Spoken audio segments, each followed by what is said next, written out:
Thank you very much indeed, David, Charles, both of you, for sparing time to come and talk to us today. How do you think a Conservative voter in 1975 who backed Margaret Thatcher wearing the European flag's sweater in that referendum, voted yes to stay in the European Union, becomes by 2016 a fervent leaver?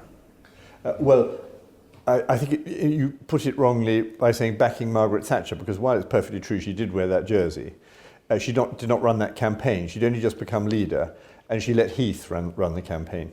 And it was sort of already slightly clear that she was not the great advocate. She certainly wasn't anti-European at that stage, but it wasn't very high on her agenda. It was the sort of Heath agenda which she let him take on.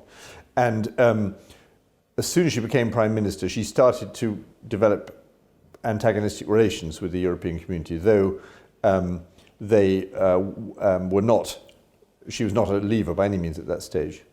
So I think if you were following Margaret Thatcher as opposed to following European policy of the Conservative Party in 1975, you can see the trajectory. And most people who were particularly devoted to her would, by the mid-80s, have intuited that she was sceptical and were led by her in more of that direction over time.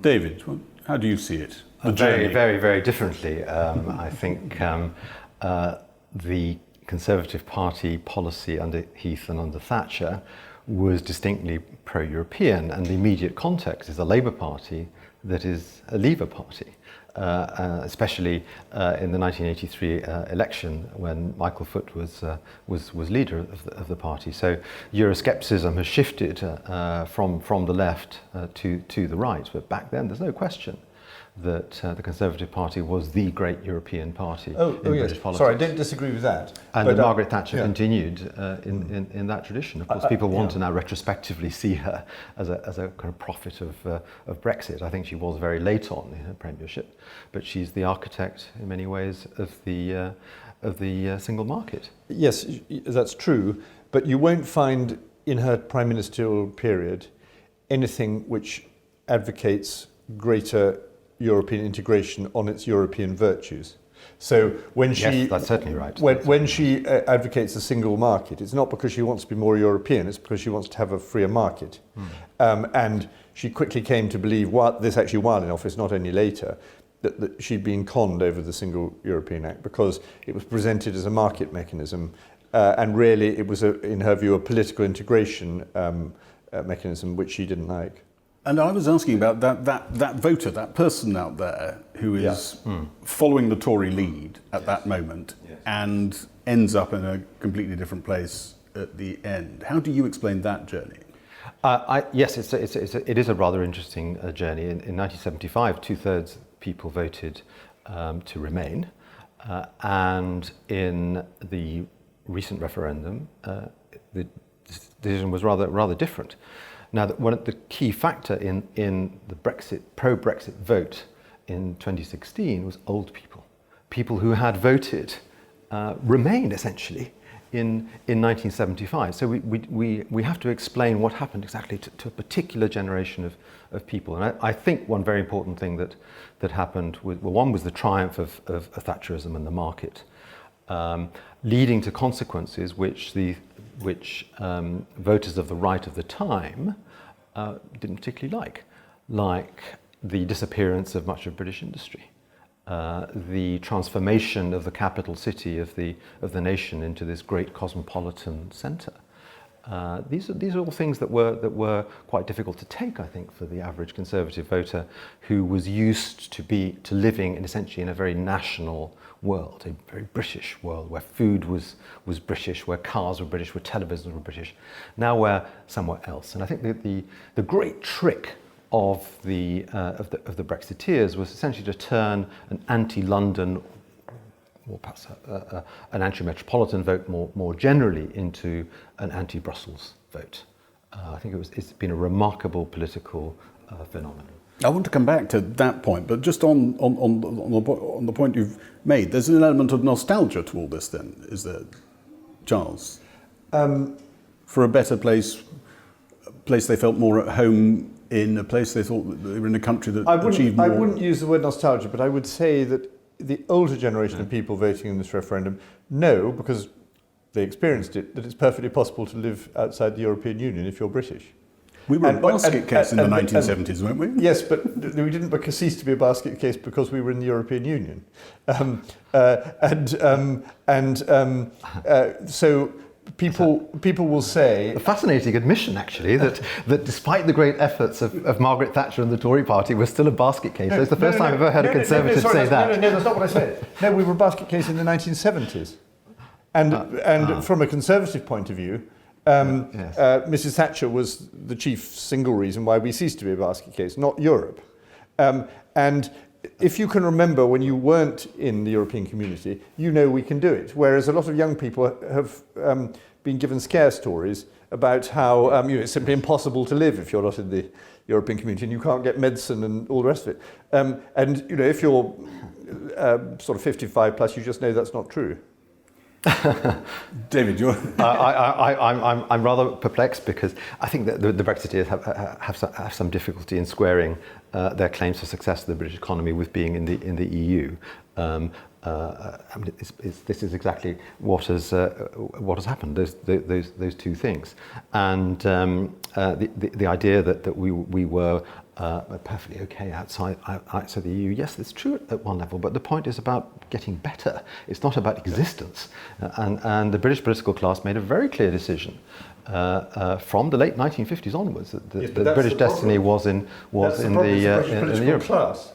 Well, we'll come back to that as well. So, can I just throw out a phrase there that you may both agree on, but I think you may have different definitions of. David, you wrote a piece on the Guardian website this week in which you referred to Brexit as a necessary crisis. Why is it a necessary crisis? Because a certain section of the British political class is suffering from terrible delusions of grandeur.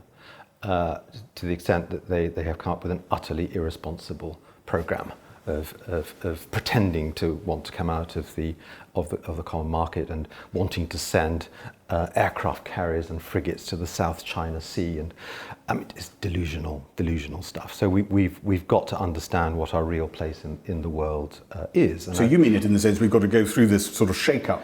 Yes, because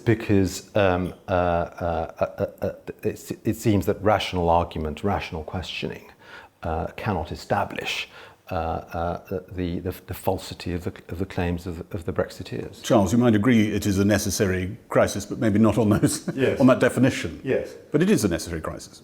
Yes, but for the very obvious stated reason, which was always the problem, is a question of how can a democracy be a real thing if you can't choose and get rid of your rulers, and you can't in the European Union. It's basically as simple as that, and it's not to do with. But you can leave.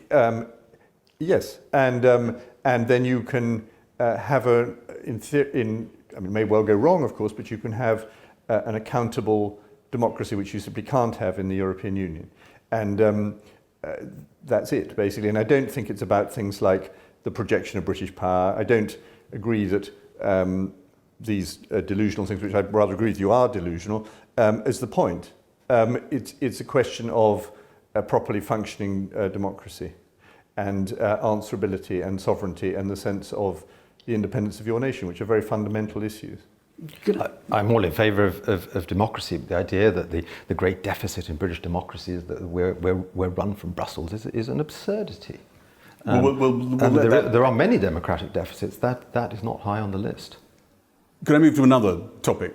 And it's related again to your work on Margaret Thatcher, but also the broader sweep of history as well. At the moment in our politics, are we looking at the two main parties battling for the working class or one vote, or one party trying to take it away from the other party, as has happened over our history? Is that the phenomenon we're looking at the moment that is being played out through, accelerated maybe, through the Brexit saga? And what echoes in history tell us where it might end? I think this has got very little to do with British history. This is a crisis of this particular moment. I can't see any serious historical parallel. Of course, I can see cases in the past where British political parties have developed radical alternative programmes for the economy. Joseph Chamberlain and Imperial Preference, Labour and nationalisation, Ted Heath and Harold Wilson even going into the EEC. But those were thought through programmes by political parties, by people who had some understanding of the realities of modern capitalism. In the case of the Brexiteers, it seems to me they've got no understanding of modern capitalism. So they go on about WTO rules will be okay. Well, world trade doesn't depend only on WTO rules. The whole architecture of trade, which is not covered by WTO. So we have this ludicrous position. On the one hand, the government is saying that if we leave without a deal, nothing much will happen. So these warnings are the equivalent of the warnings that, this is Grant Shapps the other day, the equivalent of the warnings we get when we go onto airplanes, about what to do in a crash, and of course that never happens. Well, a no-deal Brexit is going to be very, very different, and it's going to be very different because these economic borders, these regulatory borders, really do matter. And if one was serious about leaving the EU, which I don't think the Brexiteers actually are, if they're living in a fantasy world, today now we'd be inundated with government advice as to what to do. There's none of it there, except in the most rudimentary form. So there is no serious planning for Brexit, it seems to me. The state has lost the capacity to think it through, and the Conservative Brexiteers have proved themselves utterly unable to understand what they've actually set out to do, whether it's in relation to Ireland or trade. And that's the great tragedy of British politics, that the Conservative Party, which was once the party closely allied to the state, to British capital, to British national interests, is a party which is riding roughshod over all those things. It's extraordinary, the idea that Margaret Thatcher builds up the foreign-owned car industry in this country, central to her industrial policy, and now politicians are completely indifferent, it seems, to the fate of this industry. I can't think of a historical parallel to a situation of that sort. I think there's something fundamentally false basis for what David is saying. You see, we haven't until the last 2 months had a Brexit government. So the idea that the Brexiteers are getting all these things wrong, they haven't been in charge.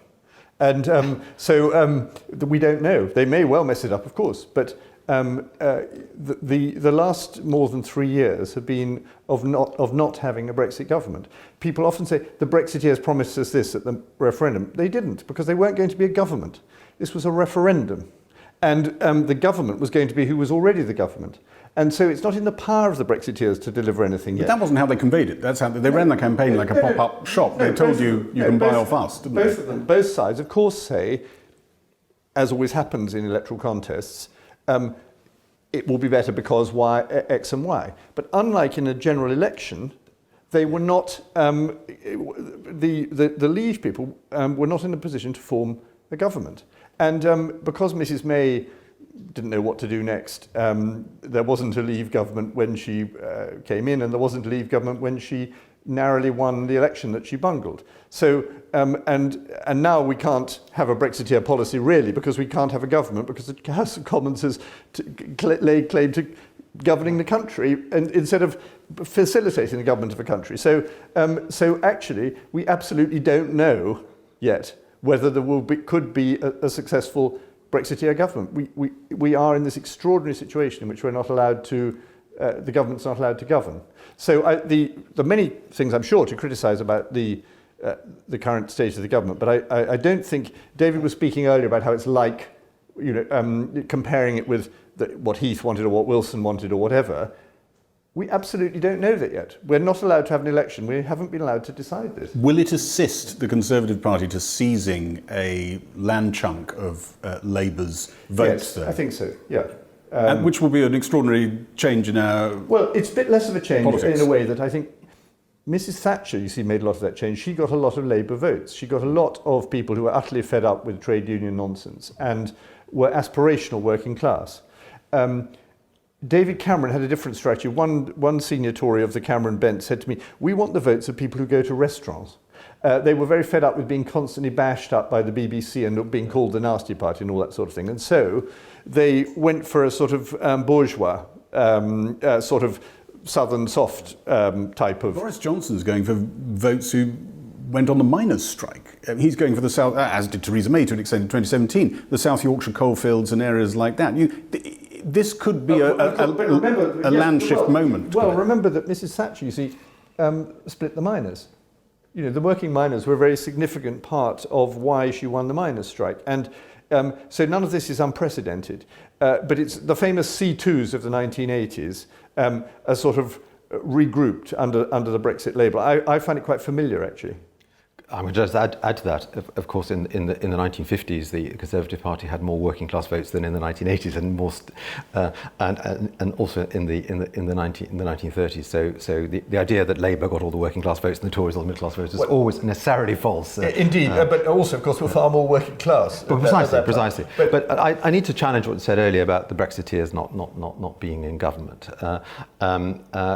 We've had a Brexiteer government under Theresa May. No, that's not she said at the very close to the beginning of the government that she wanted to go for Brexit, and indeed she imposed some red lines that hadn't been present. But she could not say that because she had the referendum. But Mrs. May those issues were not in the referendum.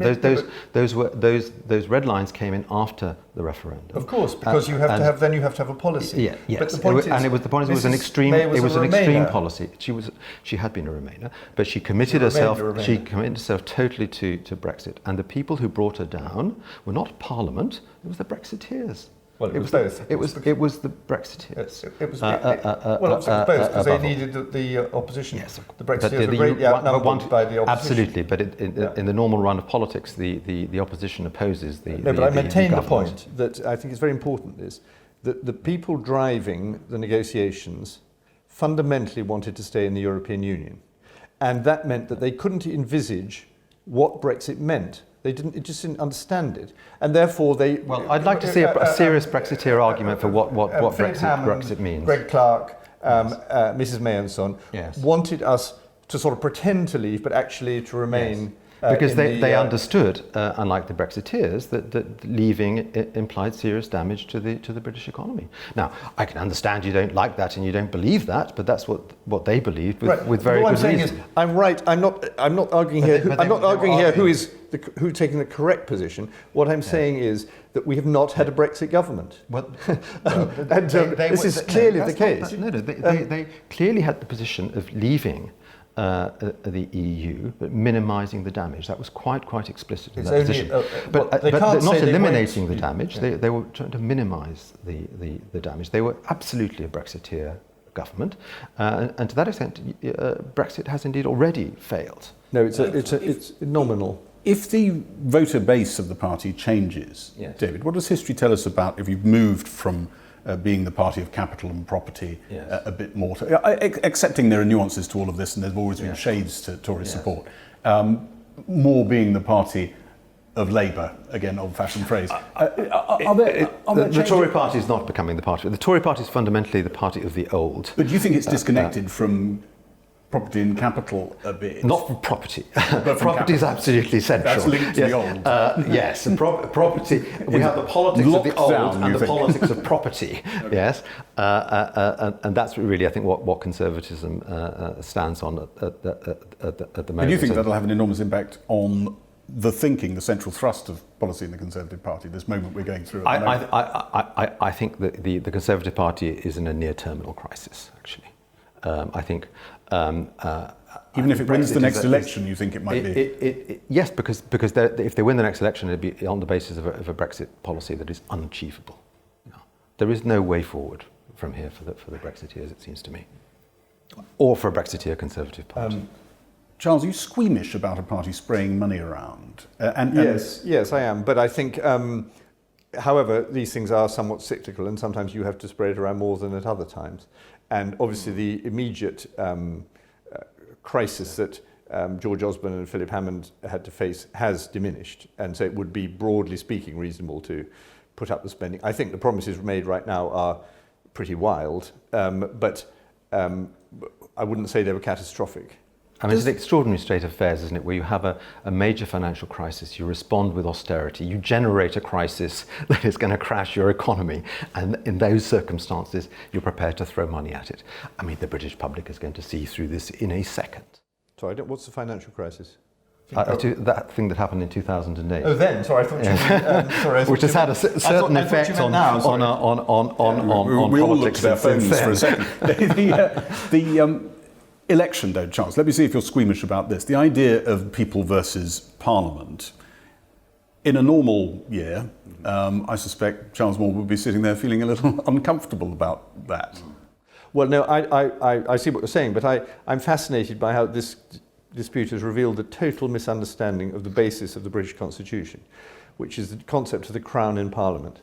The idea is not that Parliament is the great opponent of the government under our system.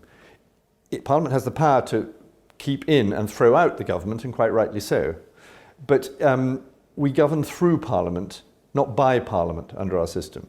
And the whole thing that's untuned the string of harmony and introduced the discord in this, in constitutional terms, is John Bercow's decision to overthrow the conventions about the order paper. And once that happens, it is impossible to govern the country. And that's why we are in a situation where the House of Commons is acting as if it were the government of the country, but of course can't do it because it doesn't have the prerogative, rightly so. But it won't call an election either because the insane fixed-term Parliament Act. So we have a sort of absurd stasis, and people don't even understand it. They don't understand what the prerogative is. They don't understand what the Crown in Parliament is. Well, quite so, but I mean, so it's. But we have a moment when political blood is rising, hatred towards MPs and Parliament is rising, and we potentially have a Conservative Party feeling that it might be useful to pour a bit of petrol on that. Do we? And does that unnerve you? I wouldn't put it like that. I would say that it's quite reasonable, and in fact essential, that one of the main parties in the state, if we don't want to collapse into extreme parties, takes the side of the people in this issue. All this obstruction and difficulty is caused by the horror of political elites that 17.4 million people voted in the way they don't like. It's the biggest vote in British history, and they're trying to stop it. It's unbelievable. According to the polls today, the majority in favour of Remain. Yes, but the movement has been to remain. So these arguments about the will of the people are nonsense. I think it's very dangerous to say that a formal vote when you were allowed to vote. It was an advisory vote. Really, honestly, this is that's not the case, except in a formal constitutional sense. Well, that's what we're talking about. I think. No, the MPs, a Parliament, and the government invented the legislation for a referendum. They invited the people to decide, and they explicitly said that they would implement it. The idea that you could not implement it... And they've tried and failed. No, they haven't tried. They have tried and they failed. I think this blaming of John Bercow, and this line from the Brexiteers, it's just extraordinary. If you talk about breaking constitutional precedent, it was Theresa May. If you lose on your basic political programme in the past, you resigned. And that was it, and you had a general election. That's the way the problems were resolved. It's precisely her refusal to resign, her refusal indeed to collaborate with the opposition until it was really far too late to create this crisis. No, I don't think that is constitutional. I think she made great tactical mistakes, but she was able to command a majority, and then when she couldn't, she went. And since there was still a Tory majority at that point, it was perfectly constitutional to do what happened and appoint a new leader, a new prime minister. What the thing I was trying to get at with the question, though, was some of the people advising Boris Johnson, and I can think of one in particular, don't just want a Parliament versus people election, though they think that is a perfectly justified thing, and they think they'll win it. They actually want to remove most of the elites in British public life. What makes you say that? I mean, I'm not disagreeing necessarily, but what do you think? The published thoughts of Dominic Cummings on his blog. And there goes my phone. Does that unnerve you? Well, it might unnerve me, but I think our elites are in a crisis, and I think they exercise terribly exaggerated power, and I think they've abused it terribly in the aftermath of the referendum. I think also I've always been against the creation of the Supreme Court and the bigging up of political justice, which I think is a disaster for our system. And I think the House of Lords is moribund, and I think the House of Commons has forgotten what its duties are. So I think there are, and I think the civil service has shown great bias. So I think you could sign up for quite a bit. Well, you have to be very careful because, being a Conservative, I don't want people. Which are the bits you like? I'm wondering about. Well, it's extraordinary. It's kind of Trumpian nonsense. No, it's not. No, it isn't. Because this is the tragedy of British politics today, that we can have talk of this sort. No, because basically, from a conservative, the whole of our system. No, I think not, because the basis of our system is so utterly disingenuous. Is a system where conventions matter more than strict formal legal rules. That requires a restraint, and that restraint has not been shown by the elites. They've thought of every possible way they can prevent Brexit, and Brexit was the decision of the British people. So that is a crisis. And I have to if that is the way the crisis is framed, which unfortunately it is because of the behaviour of the elites, I think it is important to support the people. That is, we should trust the people. That is a Conservative doctrine of going back a very long way. Brexit is an elite project. There's no question about it. It's a very particular elite project.